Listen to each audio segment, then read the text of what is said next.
Well, good morning, everybody, and welcome to the Under Hood Show.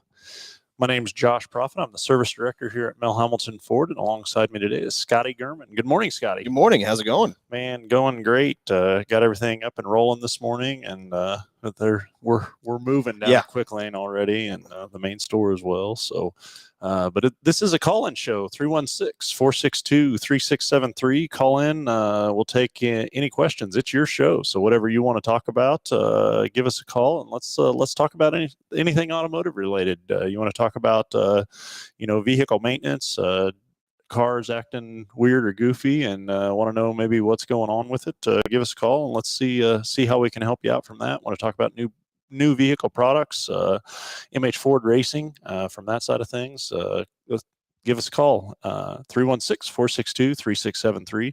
For every caller that calls into the show, you'll get a prize package, which is valued at over $130. We're going to mail it out to you, but it'll consist of the works, which is an oil change and tire rotation. We use Motorcraft oil and filter products here at Mel Hambelton Ford. While we're performing that, we're also going to complete a multi-point inspection on your vehicle, checking over the brakes, tires, steering, suspension, all the safety-related components on that vehicle, making sure that it's ready to go for that next 5,000 miles of driving. You'll also receive $10 to Mel's Diner, so you can get yourself something to eat and drink while you're here with us at the Big Corner, as well as complete nitrogen for your tires, so you get all the great benefits that nitrogen has to offer. And then a BG products package, which is going to consist of a can of MOA or motor oil additive for your engine oil, and then CF5 for your fuel system. Again, just getting that vehicle geared up and ready to go for that next 5,000 miles of driving. So let's get the phones ringing, 316-462-3673. So, well, Scotty, I've got a list of things to discuss here today. But so Scotty is one of the service consultants here at the dealership, and your role is one of the things that I wanted to talk about today. We often talk about the technicians in the back of the shop and their role and the importance that they play in this environment and what we do. And it is a left-hand, right-hand thing for sure. I mean, you can't have one without the other. And it's so crucial that the steps that you take, to get that vehicle on the right path are crucial, to make sure that it's going into the right technician, and that we're looking into the right thing, because you can be off. And lead a technician maybe down a wrong path from that side of things too. Absolutely. This is actually I'm coming up on 10 years being with Mel Hambelton Ford, and I enjoy it. It's been an excellent place for me. It's a fun job, man. But absolutely, it's something that's very important to be able to relay the information from a customer to a technician, especially whenever you've been doing it for so long. Just trying to make it an easy experience and carefree experience, gaining those trust from customers and being able to help them in any way I can. What really got you into the automotive industry? I mean, I don't think, in previous conversations, this is not something that like you set out to do. You just kind of stumbled into it, which I think happens to a lot of people in the industry. But no, absolutely. This was actually something I just kind of started in college, started at a lube shop and tires and stuff like that, learning basic automotive knowledge.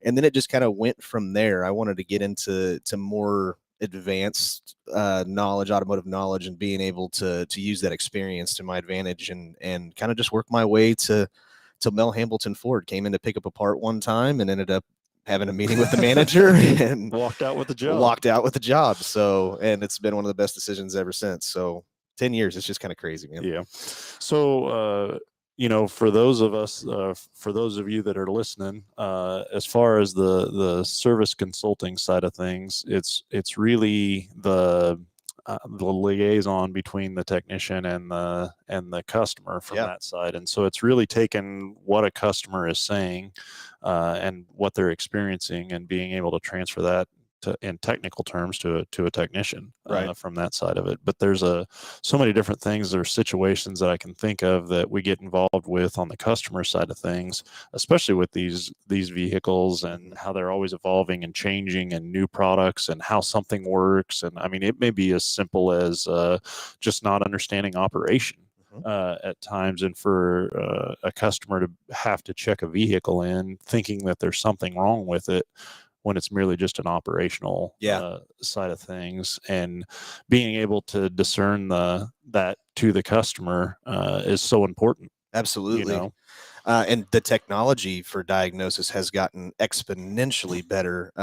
Just over the last couple of years, I know that Ford vehicles have the ability to ping Wi-Fi whenever it has an issue. The vehicle does not even have to necessarily come into the dealership. If it's an intermittent issue that happens, we have the ability to actually look up and see what codes may have happened in a particular time. Now, granted, obviously, it's for, I think, vehicles 2018 and newer that have a certain package or whatever. But with that being the case, it helps us to be able to diagnose an intermittent issue, and it helps the technician, helps me, helps the customer, try to get them to only come in one time as opposed to multiple times trying to figure out the same issue. That's really the goal, is to get everything as dressed as quick as possible, as soon as possible, and with as least amount of inconvenience to the customer. Absolutely.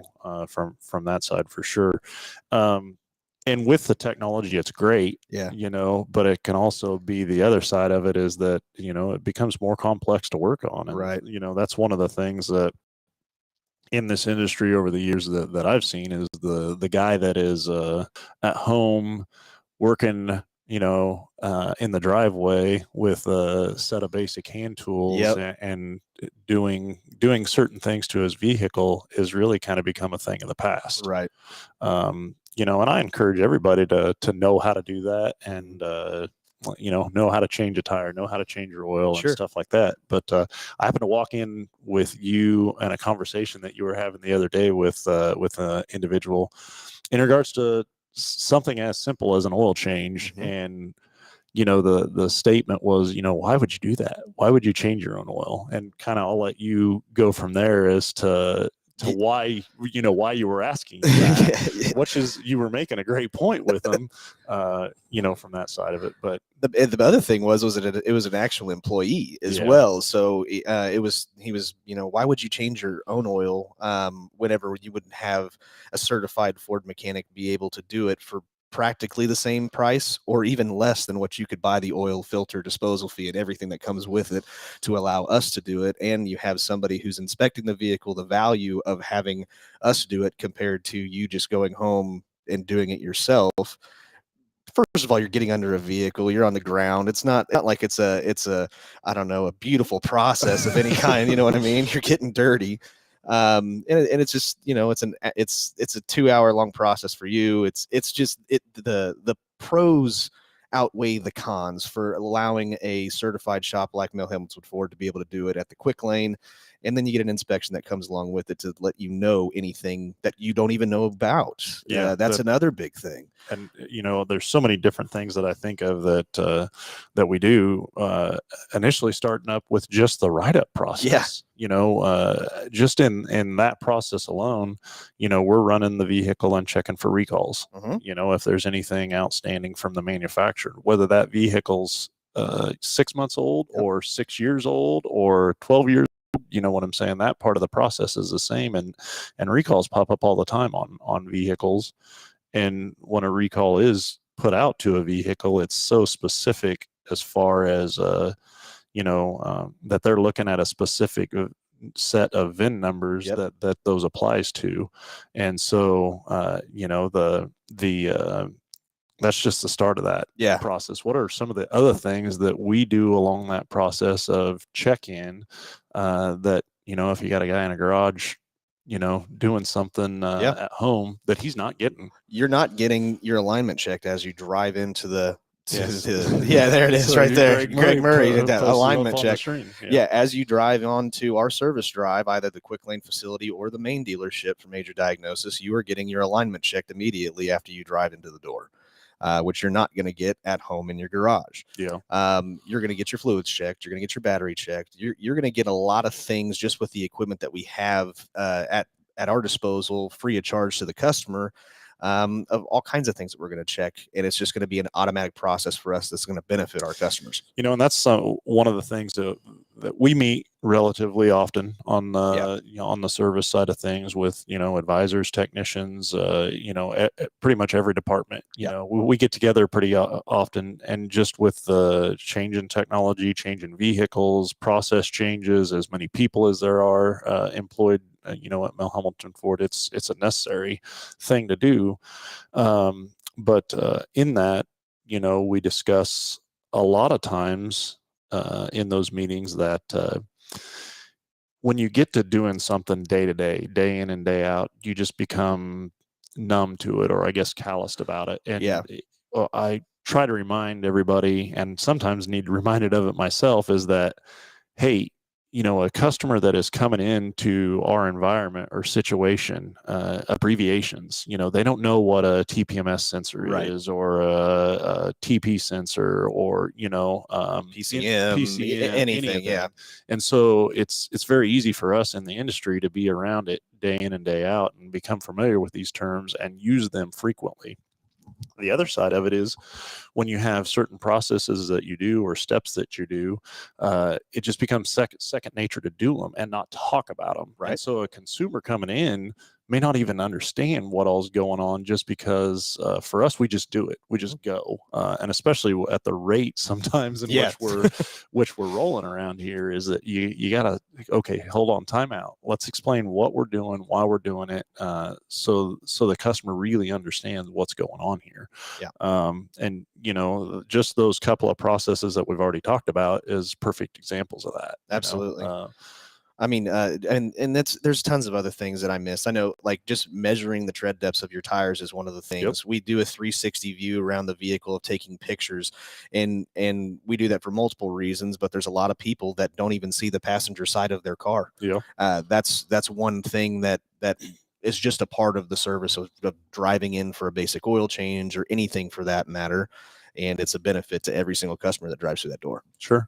I got Delbert logged on here, says good morning, guys. Good morning, Delbert. Good morning, Delbert. So we're talking about as far as the write-up process. The other side of that is, the maintenance interval recommendations that you guys would provide for customers, and that's one thing. You got somebody that's at home working in the drive on their vehicle, and they're changing the oil. I mean, their goal is to change the oil, to get the oil changed. Our goal is to service it, inspect the whole vehicle, get a condition on the whole vehicle, and then just make sure that there's any other needs or services that vehicle has to at least let you know.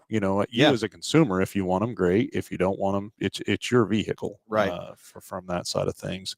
But to have somebody that's certified for that vehicle, but then also to have somebody that has seen that vehicle more times, probably in the same day that you've brought the vehicle in, and knowing, what are the high wear items, what are this is pretty common for these types of vehicles. This is something that we don't see as often. They can kind of focus in or zone in on those items and potentially save some trouble down the road for somebody. Absolutely. I know it's a little joke, but it's kind of funny when a customer will come in to check on a vehicle and they're, I'm here to check on the F-150. And I just want to go, which one? We legitimately see the same vehicle tens of times, and technicians the same way. It's amazing of the experience that these guys have gained just over the years of working on these vehicles, the knowledge that they know something about a vehicle before they pull it in just by the write-up. So they are already in a direction, and that's been years of experience that they've gained to be able to know that. And that's one of the many benefits of coming here, but there are several others. I mean, it's just one of those things with us being as busy as we are. It's a blessing. It really is. Yeah. So as far as kind of the write-up process, I mean, checking over the recalls, doing drive alignment check, and going over tread depths, a good walk around of the vehicle, checking the battery is another thing, from that side of things. Now it goes back to a technician. I mean, what are some of the reasons that Why would you have a certified technician here do it as opposed to somebody at home doing it? Well, kind of the same thing along the lines of what I just said. They know what they're looking for. They also are already with our oil change. It includes a tire rotation, so there are other things that they're going to check with the wheels off. They're going to obviously inspect for any maintenance size. We're already checking that as service advisors, anyways. As far as maintenance service intervals, we have the ability to go up and look up the vehicle. A lot of things that what BG suggests at particular mileages, things that'll benefit the customer. And the other thing is Ford is interested in selling you vehicles as opposed to they're more interested in selling. Phil tells me all the time they're more interested in selling you vehicles every 5 years than they are of preserving this vehicle to last you several years. And that's what we're in the business of doing as a service department, is to make sure we make it as simple of a life of this vehicle with the least amount of problems for you, just by you maintaining the vehicle. And there are several things that we can do with that. And a technician is going to look out for those things too. So you have two people that are in your corner trying to make sure that we keep this vehicle at top-notch shape by whatever maintenance services, and just checking to make sure everything's okay. So the other side of that, I mean, well, here, let's go. We got Rex is on there. He says, Scotty, he wants you to give your best Phil Nightingale impression. So you got that ready to go? Or as far as throw that out there, I could kind of do his laugh whenever he makes a funny joke or does something funny. Just so yeah, Phil is not with us today. He is up in Hayes running races. So went up there, and I think they practiced on Thursday night and raced last night, and sounds like things went really well for him. Had a good practice, a good B feature, and then moved on into the A, and not exactly sure how that finished out for him. Maybe we'll get a phone call from him here a little later. Sure, with an update for that. But I know he's excited to be up there and race up there. So you got a thumbs up on your. There we go. So, there you go, Rex. just like that. So while we're talking to that, we'll come back to this portion of what we were talking about. But while we're on MH Ford Racing, there was a couple things that I wanted to talk about there. So one, Phil was up in Hayes. They're racing up there last night, and then they'll be doing it again tonight as well. One of the other things, we're out at Bar to Bar. Bar to Bar has their AMA Loretta Lynn, the Central Area Qualifiers going on. I think they started that on Thursday and yesterday. We've got our event trailer out there servicing that, and talked to Tyler later yesterday, and man, he's moving out there. They got a lot of riders out there qualifying for that. Had a great day yesterday. But if you're looking for something to do, that'd be a great place. Go out to Bar to Bar out on 61st Street and watch that. There's racing today, all day today, and then again tomorrow for sure. So that'd be very, very cool. The other thing I wanted to talk about a little bit was our Traxxas jump that we did. That's last, cool. I think it was Sunday out at Bar to Bar. So I know Phil wants to divulge some of that as well, but that went really well. So the remote control car Traxxas jump, the challenge that we had out at Bar to Bar, the sledge ended up beating all of the other cars by a long shot. But what I will tell you is those boys came back on Monday morning, and there was probably, I don't know, I want to say 3 or 4 cars that had multiple pieces to one car that they were needing to repair. However, I'm pretty sure it was a kamikaze mission, because those cars had jumped multiple times trying to beat. It wasn't just one shot and lost it. It was I'm going for broke here on that side. So that's a cool thing, man. Whenever those Traxxas came into the parts department and overfilled that thing, it was pretty cool to watch. It was something that was really new to me. I didn't even know this, but my dad actually has a Traxxas remote control car, and he found out that we are a dealer now, and he's pumped all about it. He's all about it. So it is a very addictive hobby, I guess I should say, from that side of things. And then I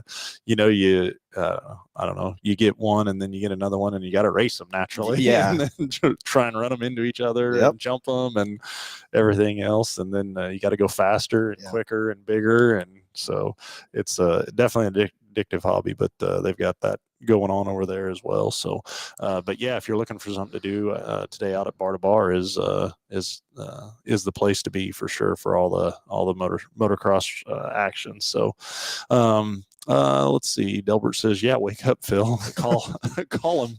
So I assure you, Phil is awake. yeah, no, I've already been getting texts, and we've been working back and forth on a couple of different things. Phil's been up since 5. Yeah, for sure, making things happen up there. So, let's go along and going back to the service side of things, and we talk about it all the time on the show for the technicians again, but training.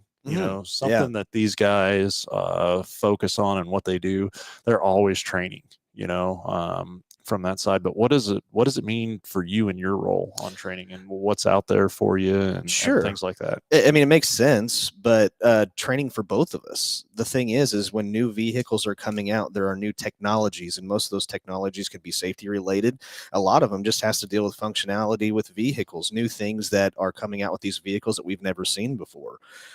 So naturally, as a service advisor and as a technician, we are constantly training on new technologies coming out with these vehicles so we can better understand them, so we can help a customer who has questions. A lot of times, like I can remember when the 10-speed transmission came out for the F-150 and things like that, they shift differently than your standard transmission used to, and they feel different. And so when a customer's driving one and thinks that there's an actual problem, it turned out being something that's, just a characteristic of this transmission that's completely normal.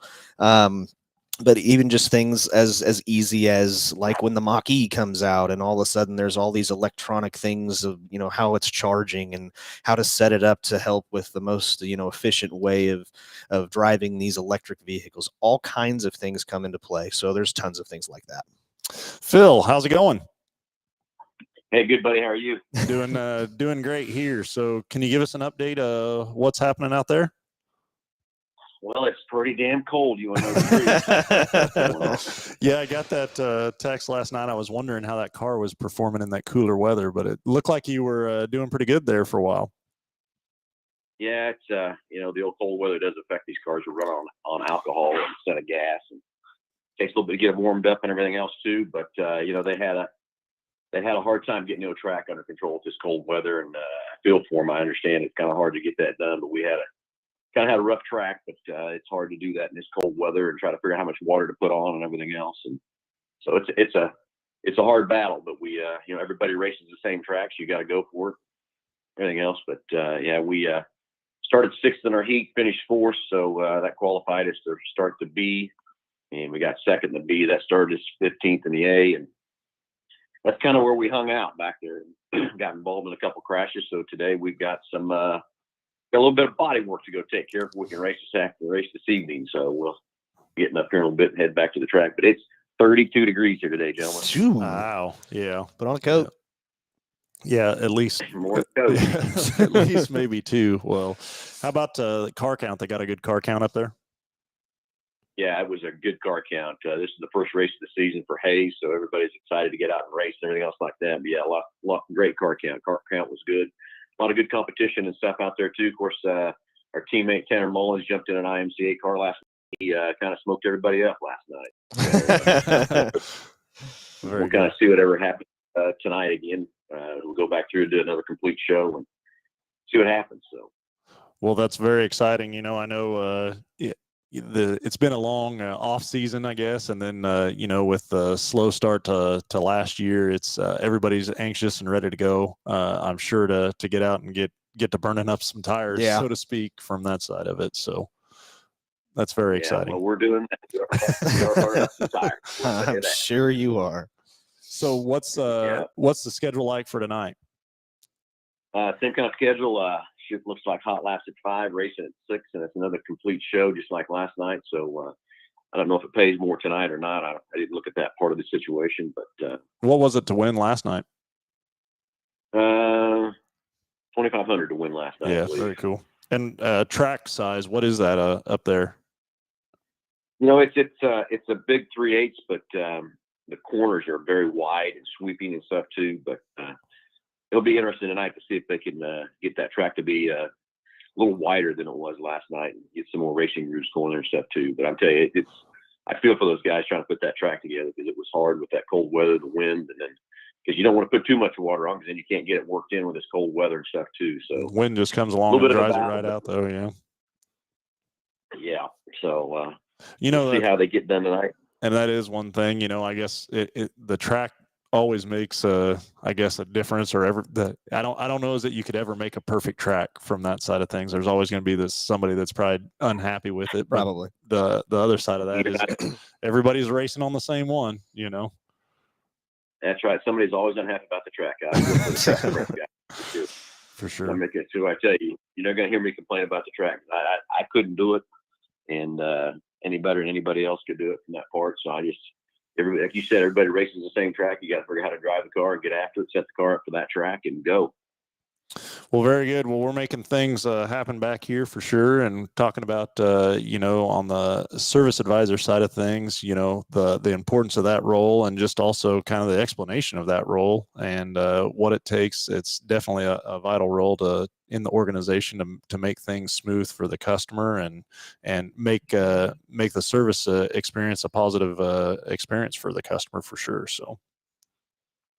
Well, that's exactly right. Scotty, you do that every day in and out for us. Appreciate everything you do there. But being a knowledgeable advisor and being able to get that customer the right information to take care of their car, because everybody's driving habits is different and what they need to do to that car to maintain it, and giving their options. And if they want to repair their car, great. If they don't, that's their choice too. But it is a vital role of taking care of your car. Absolutely. Yeah. The more knowledge and the more information that we can give somebody about their vehicle and let them make the most educated decision on maintaining their vehicle it goes a long way. That's us doing our job. It's like I said on several shows before and everything else too, is what's in that owner's manual. I know you probably fight this a lot, Scotty. People say, it's not the owner's manual says this, the owner's manual says that, but remember, that owner's manual is what the minimum you need to do to maintain your car. The manufacturer cares nothing but to get you through that warranty period, and that's it. So I think I legitimately said that about 15 minutes before Phil got on the phone. Yeah. Hey, so while you're on the phone, you want to talk about the Traxxas jump the other day? How'd that work out? Yeah, it's pretty fun. It was a lot of fun. I can't wait to kind of grow that thing up a little bit. I don't know. I think we had about 10 cars jumping out there, and I think they all jumped 2 to 3 times each. And we tore some stuff up, but Jake took off with the old sledge and kind of zinged her out there pretty good. But I would love to see that jump thing turn into, like a point series or something like that, or from that standpoint. And Bruce and I out there at Bar to Bar talked about that Sunday, about trying to figure out a way to get that into a kind of like a little series or a little something, do it quite often out there, or do something out there to have that. But I can see that turning into be a pretty cool deal, and everybody trying to build the car up and everything else too. We walked into there and we thought we were going to get beat because we just had the old stock tires on there and stuff, and these guys had paddle tires on everything else too. But it'll be interesting to see what the next time around when somebody comes up with to try to jump in there too and see what can happen. There's always there's always competition after the second car is built. That's exactly right. Yeah. So it's Jake's ready to go. He's ready to start building something just for the jump and everything else too. It'll be fun because other guys will step up too. And I was on the phone with several people this week that talked about how they want to build something and what the car will do and all that kind of stuff and how to put it together. So I do think this will be a fun challenge and stuff too. The other thing we're going to do too is we bought a timing system to actually do the drags with these little cars. Yep. So we've got to get something put up with that too. 132 feet. And, we did it at the race open house with concrete, the asphalt out there was so dang cold and everything else like that. It didn't do very well. But once we get some heat out there, it'll be fun and excited to see what these things can do on a drag strip too. Yeah, I was watching, we got the video rolling on the showroom there and watched a lot of that video. And man, all them guys, you'd have a lot of times the slower car kind of have the advantage because the faster car just do donuts right there at the start line. And, I guess that's, again, everybody's racing on the same track. So it comes down to the driver at that point, I guess. So there you go. That's exactly right, man. Exactly. So, it'll be fun to see what these Traxxas goes. And, I still kind of remember when the guys came to Lisa and I and said, hey, we're thinking about doing this. And, I knew it would be fun. I knew it would be great and everything, but I had no idea it would be the magnitude that it is right now. amount of people who are coming and buying these Traxxas cars, and it's kind of crazy. It's all the way from the young kids all the way to grown adults that are racing these things. Employees are buying these things and racing them around. They're fun. It's true. Scotty, how many you got? I don't have one yet. I guess my dad does. My dad has 2 of them, so I get to play with those. Well, you need to get in there and get stepped up there, buddy. Okay. After the show, that's where we're headed. Yeah, that's where we're headed. He's going to get hooked up. So yeah. I mean, Scotty, if Shannon Burton can have 2 boats, you can at least have one. True. So the other day I walked back there and they just about got me. I walked by and there's a F450 over there, and it is like a replica to a brand new F450. And I was like, I mean, even the length of the thing, I was like, man, that is like a 32-point turn vehicle if I ever seen one. And I don't know, I was impressed with it. It even has receiver hitches on the front and the back of it. I was like, that is awesome. So pretty crazy. Yeah. Yeah, it is pretty crazy. Very exciting for sure. Well, I can hear your phone already blowing up in the background back there, and I'm sure you got some race cars to thrash on and work on and stuff like that. So, yeah, we're getting ready to head back after we had a little work ahead of us yesterday. We didn't have much to do yesterday. I think we hung out in the trailer quite a bit, but boy, today we got some work ahead of us to put the old Team 3J car back together and get it on the racetrack and stuff too. Got a lot of maintenance to do to it, of course, as always, but we'll go try it again tonight and see what happens. So as part of the show in the beginning of this, we were talking about a guy, servicing his vehicle at home in his garage or in the driveway versus in a shop environment. You're kind of experiencing some of that today. How much difference is it in working in an environment like this, working roadside and servicing that thing and fixing it up?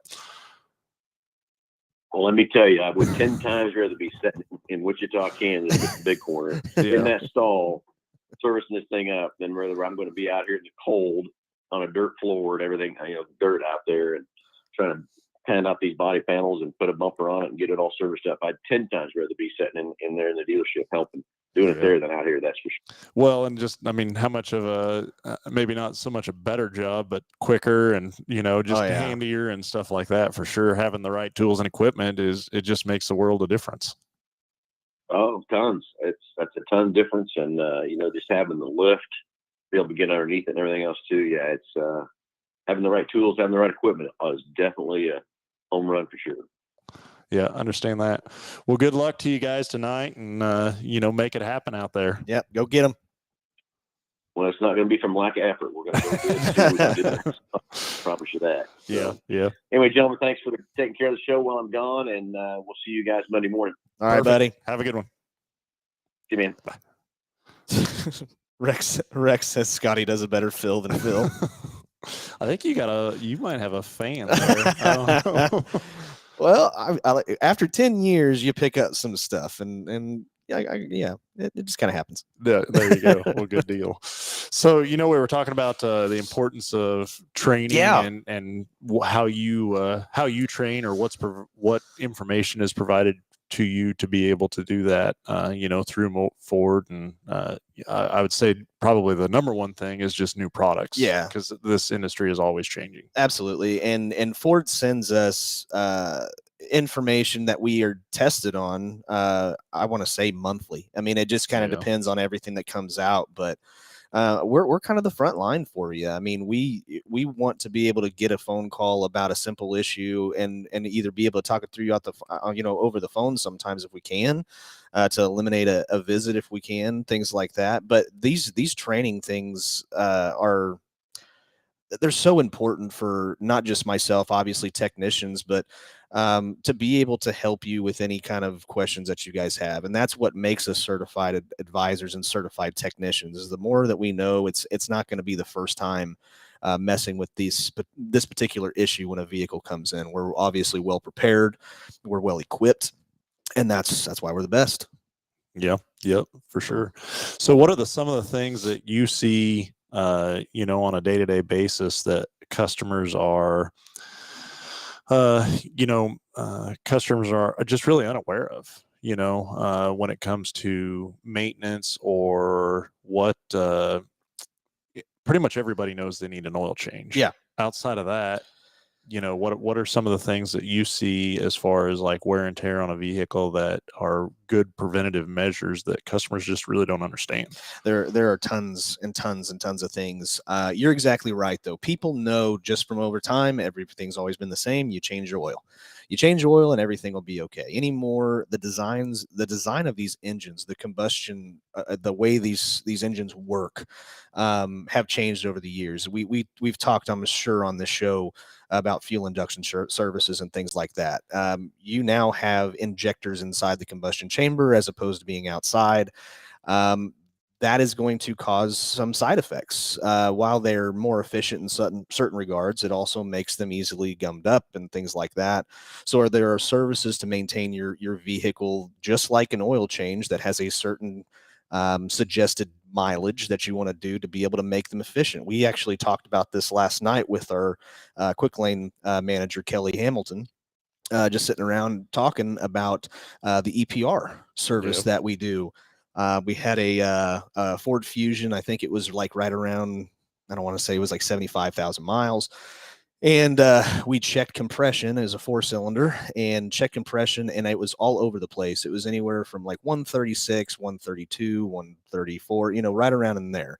After doing the EPR service with an oil change, it ended up restoring it completely back, running amazingly, and I think all the way across it was 140. So those are just a couple services that affect how vehicles need to be serviced nowadays. Scotty, I'm gonna have to put you on hold right there. We've got Go a caller on the line. Mike, you're on live with Under the Hood. Go ahead.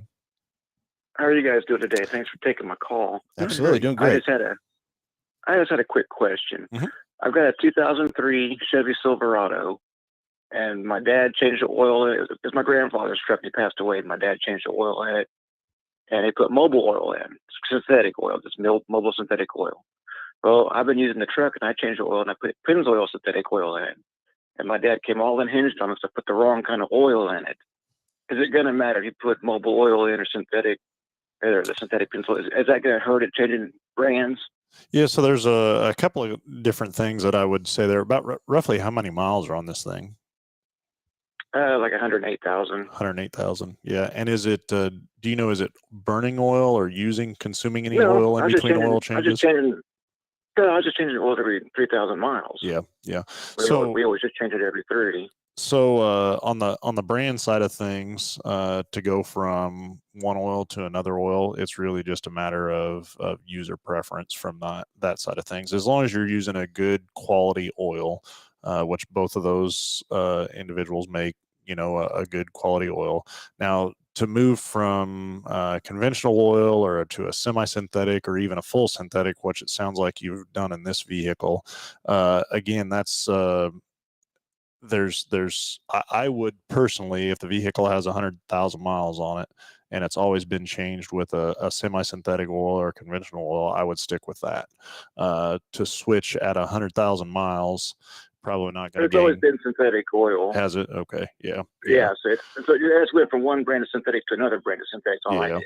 Yeah. So from that point of view, it's really just a consumer preference. Is it going to hurt anything? No, it's not going to hurt anything at all. As long as the weights are the same, you shouldn't. Yeah, everything was the same. Because my grandpa had it since 2003, and he made it all synthetic since he had it.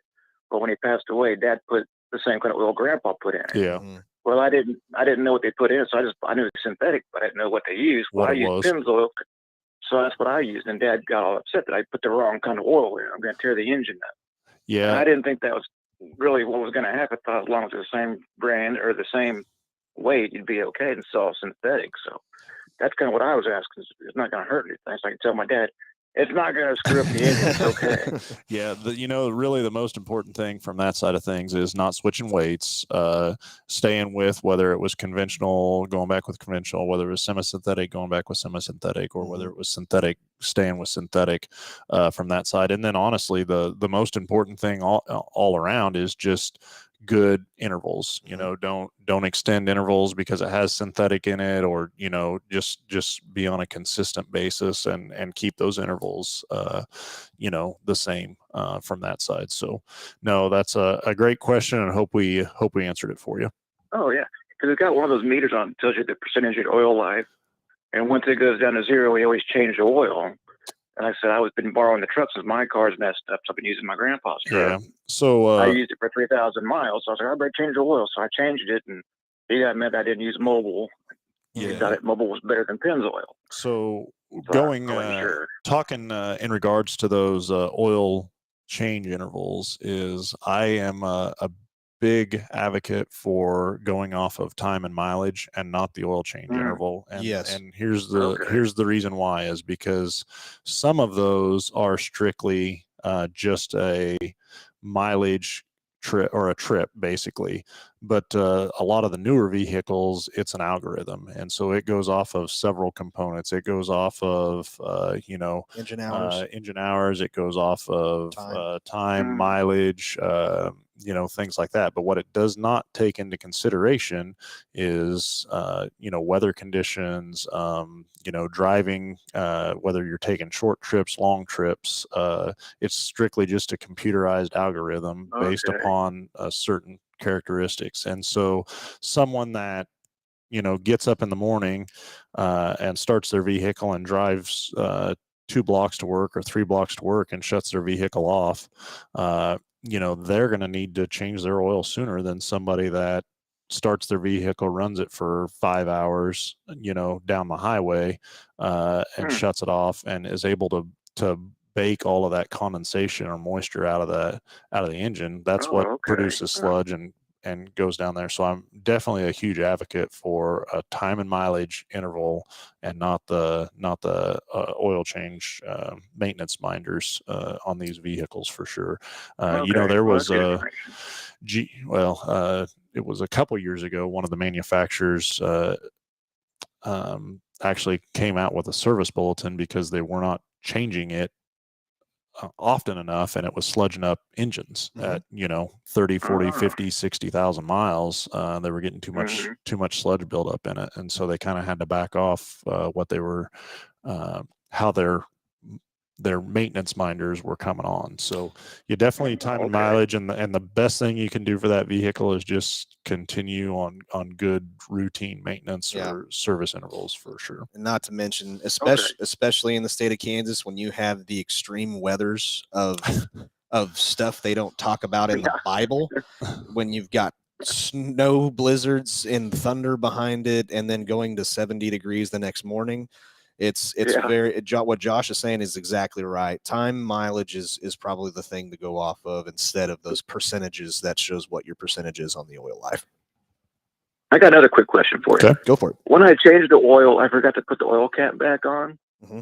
Do you guys still the oil caps where you guys are? We do. Yeah. We have oil caps here, and be more than happy to get you squared away. And we need to get that on.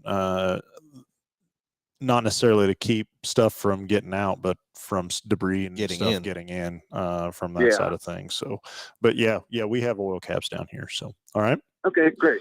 Perfect. Thank you very much, guys. Have a good afternoon. You too. Thanks for the call. Have a great evening. All right, bye.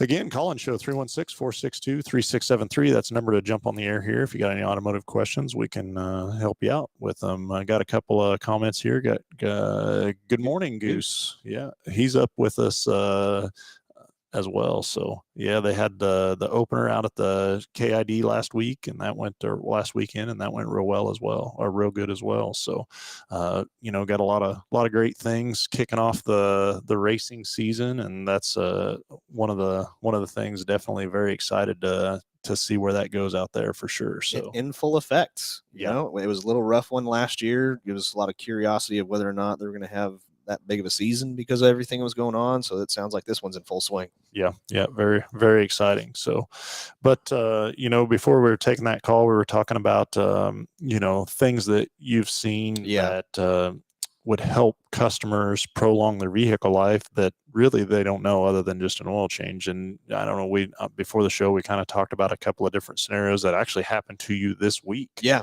I had quite a few. One of them was it actually ended up being a lot bigger deal than what we initially thought. I had a vehicle come in with a coolant leak. which we ended up finding where the coolant leak was. And during the process of replacing what part we found leaking, we ended up finding out that somebody had put stop leak in the cooling system, which then in part actually plugged up the heater core, which made it a bigger repair because of adding those particular additives. Now, granted, I don't know what kind of history that you've had with somebody putting in stop leak, but almost every single time that it's happened to me, it has more or less caused a problem than it has done any kind of a service to a customer. It's ended up costing that customer more because of putting that stuff in. What do you think? Man, there's a lot of products out on the market. And just as a consumer, you really got to be cautious in what you buy from that side of things. And you can buy or you can find just about a product for any need. But anytime, and they have them for this type of product for just about every fluid on the vehicle. Yeah. Whatever's going on. But if you're that they have to put a chemical in it that would make it stop somehow, and so if that's what they're advertising, but what the consumers aren't thinking is, that's gonna cause other problems, in the coolant type situation. If it's gonna gum up to plug a leak, it's gonna gum up passages. It's gonna restrict it's everywhere gonna else. restrict everywhere else, and so it might be a temporary fix to a problem that you're currently having, but a long-term effect is that eventually that problem is going to get worse, even if it does take care of it at the exact time. Long term, it's going to get worse, and it's going to be a problem yet again. Absolutely. But then also, not only are you going to have to deal with that, now you're going to have to deal with whatever effect that it caused on the whole rest of the cooling system in this particular situation. And I've seen products in steering systems, with power steering systems. I've seen it with transmissions, and typically when you get involved in a power steering or a transmission issue, that stuff is designed to go in and soften the seals and kind of make them swell to help them seal tighter. Well, again, that works for a little bit, but now you're not only doing damage to the one component or the one seal that was causing an issue, you're doing it to every one of them in that system or in that vehicle. And so it's I've never been an advocate for putting any type of those additives or repair in a can in a vehicle. Yeah, I'm not opposed to, obviously we have BG products that make additives for certain things like the EPR that I was talking about before, but anything to try and quick fix something like a stop leak, and almost every single time it's been used on a repair that I've been a part of, it has been counterintuitive. It has normally done more damage because there are more parts that end up having to be replaced because of what that has affected on other parts.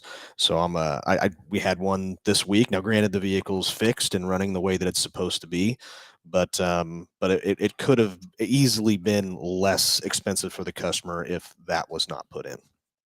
Hey, we've got a comment here from Goose out at KID. Goose, if you're still on with us, call in here and let's discuss this.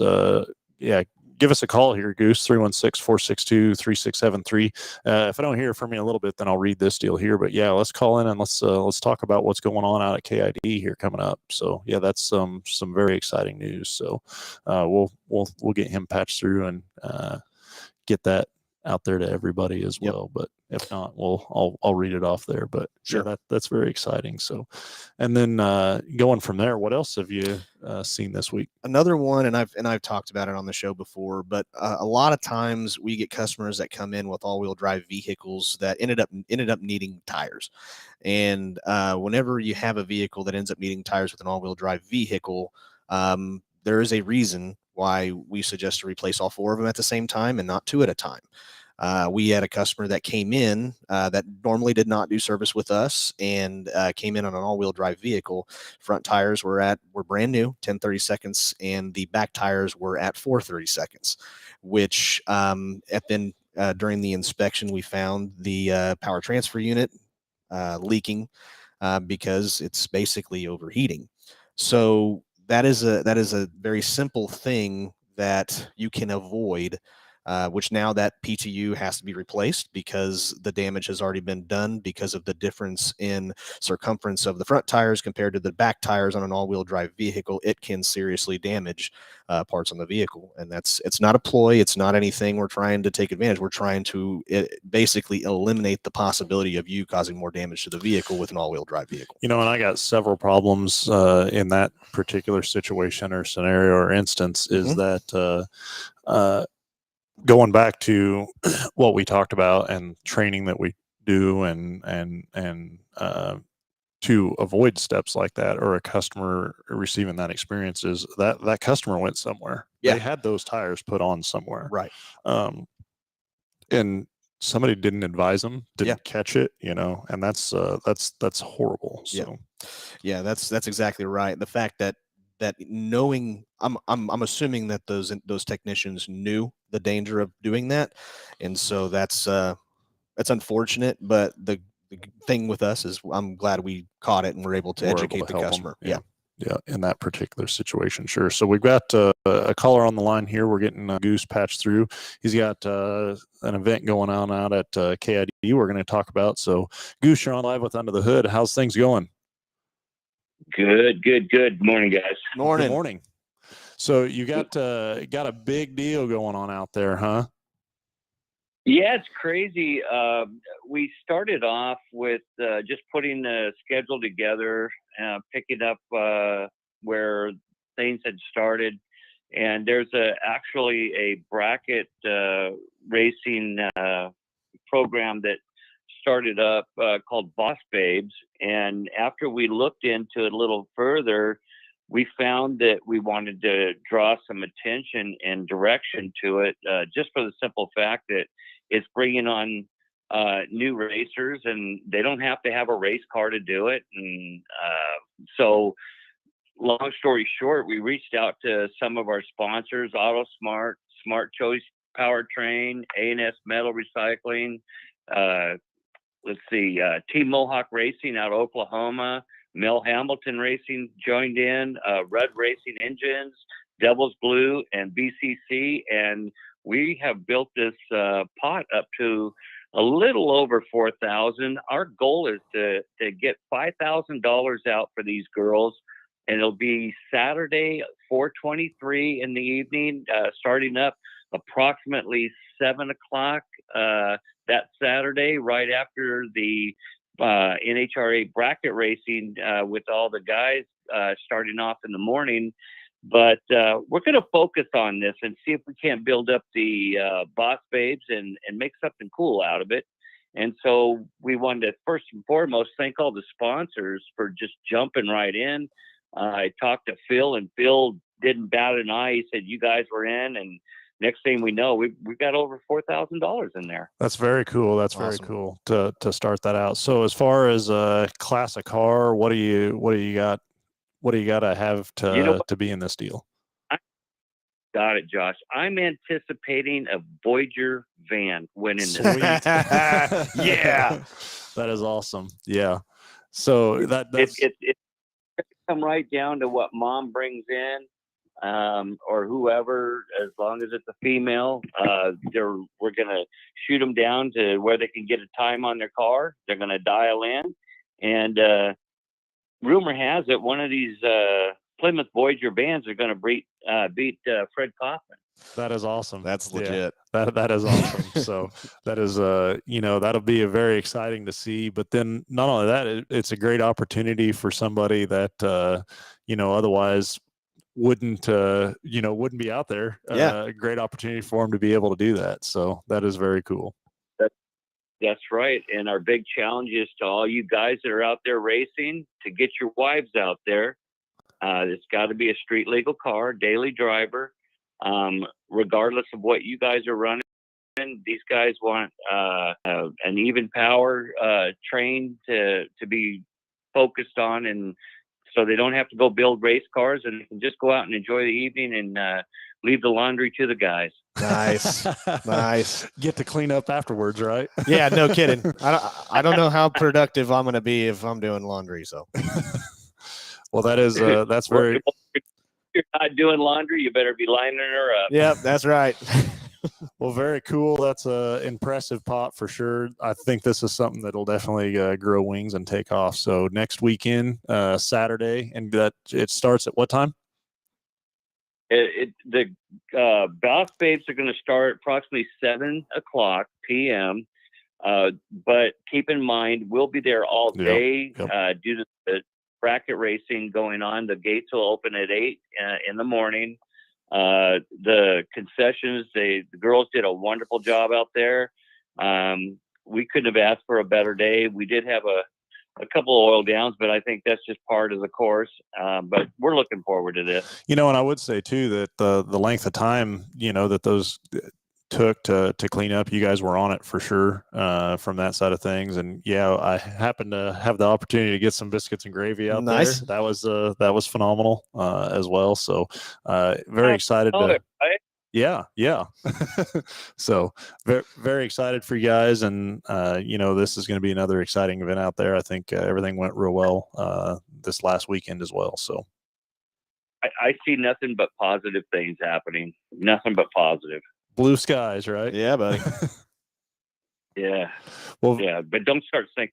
Yeah, no, I'm not. Don't worry about it. You don't have to worry about that. So, hey, thanks for the call. Thanks for the update. And if you want to enter the Plymouth Voyager van or any one of those other vans, that's a pretty massive pot to go after. There you go. For that. So definitely be there. Right.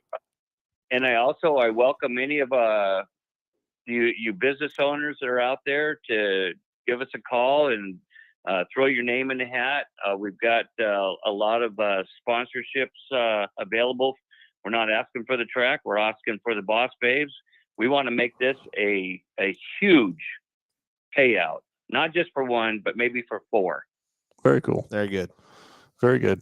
Well, Goose, thanks for the call. And again, it's a great partnership that we have. And thanks for everything you do out there at the track. I wouldn't say it's a great partnership. I'd say it's a phenomenal. There you go. Well, there you go, Goose. We appreciate it, buddy. You got rock, man. Take care. Take care. All right. Well, very cool. So, lot happening today. Yeah, there's a bunch. Sure. So we'll kind of recap everything we talked about from the maintenance side of things and what the maintenance needs are on these vehicles. Again, Goose out at KID, they've got their big deal next weekend for the Boss Babes. That's going to be very awesome. If you're looking for some racing action this weekend, Bar to Bar's the place to go there. With the Loretta Lynn's, the central area qualifiers. So, just driving down Mays Road, I've seen all sorts of trucks and trailers and like the transit vans that I know they all had motocross stuff in, and they were headed out there. So that's a big deal for those guys out there. So thank you all the listeners and people that were online and joined us this week for sure. Scotty, thank you for joining me today and filling in for Phil while he's up in Hayes making things happen up there. That's going to be very excited. He's I'm sure he's cold up there, but going to come home with a win. Yeah. So get her done. Then, take a little bit of time. I'd like to thank the sponsors of the show, which is BG Products, all the great preventative maintenance that we use right inside here. Mel Hambelton Ford. We've got Big Corner Creative. If you're looking for any type of marketing or advertising, race car wraps, designs, tents, those guys are your guys. As they say, just Google them. And then Go To Rent. So if you're looking for a larger vehicle to go on summer vacation, you need a transit van for something, stand your guy right in here inside Mel Hambelton Ford. Everybody, thanks for listening. Thanks for joining us this week, and we will talk to you next week.